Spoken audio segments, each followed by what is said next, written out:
নারীদের জন্য কিছু আমল বলুন, কারণ রমজানে বাসায় সাহারি ইফতারি অন্যান্য কাজ করতে করতে বেশি বেশি আমলের সুযোগ তারা পান না।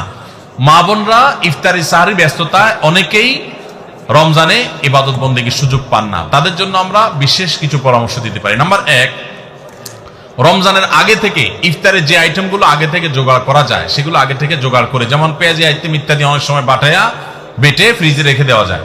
যেগুলো আগে করা যায় সেগুলো আগে করে রাখেন যাতে রমজানে ইবাদতবন্দি করতে পারেন। সাহারির সময় ভোর রাতে খেতে উঠে সবাই খাওয়া দাওয়া করে রেখে চলে যায়, আমাদের মা বোনরা দেখা যায় থালা বাসন নিয়ে ব্যস্ত হয়ে পড়েন। ওই টাইমে থালা বাসন রেখে, যেটা যেভাবে সেভাবে ঢেকে রেখে আপনি মাশগুল হয়ে যান দোয়াতে সাহারির সময়। এরপরে ফজর নামাজ পড়ে আপনি এবার কাজে লেগে যান। ওই মূল্যবান সময়গুলো নষ্ট করবেন না। আর যখন থালা বাসন ধোবেন বা ইফতার বানাবেন তখনও মনে মনে আল্লাহ স্মরণ, আল্লাহর সাথে কথা বলা, আল্লাহর কাছে দোয়া নিবেদন করা, জিকির আজকার করা, সেই চেষ্টা করতে পারেন। তাহলে ইনশাআল্লাহ আপনাদের রমাদান অর্থবহ হবে। আরেকটা জিনিস হলো, আপনারা রোজাদারদের জন্য খাবার প্রস্তুত করছেন, ইফতার রেডি করছেন, এর কারণে কিন্তু আলাদা সওয়াব পাবেন।